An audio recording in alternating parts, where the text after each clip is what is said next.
Hello everyone, welcome back to our channel Guide Hub. In this video, we will be learning how to remove age restriction on YouTube app. To remove age restriction on YouTube app, first you have to install YouTube application on your device. After it is installed, tap open the application.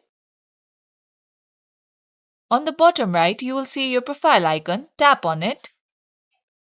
Once you tap on your profile icon, go to the gear icon located on the top right. Here, tap on General option. Here you can see various options. You can add reminder to take a break, or if it's bedtime, you can choose your appearance, either it is light or dark theme. You can change app language here. You can also choose voice search language. You can add location.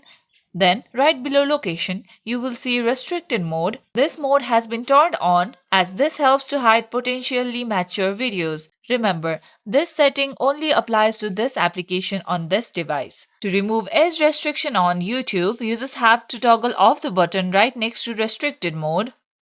Once you do this, you have successfully removed age restriction on YouTube app.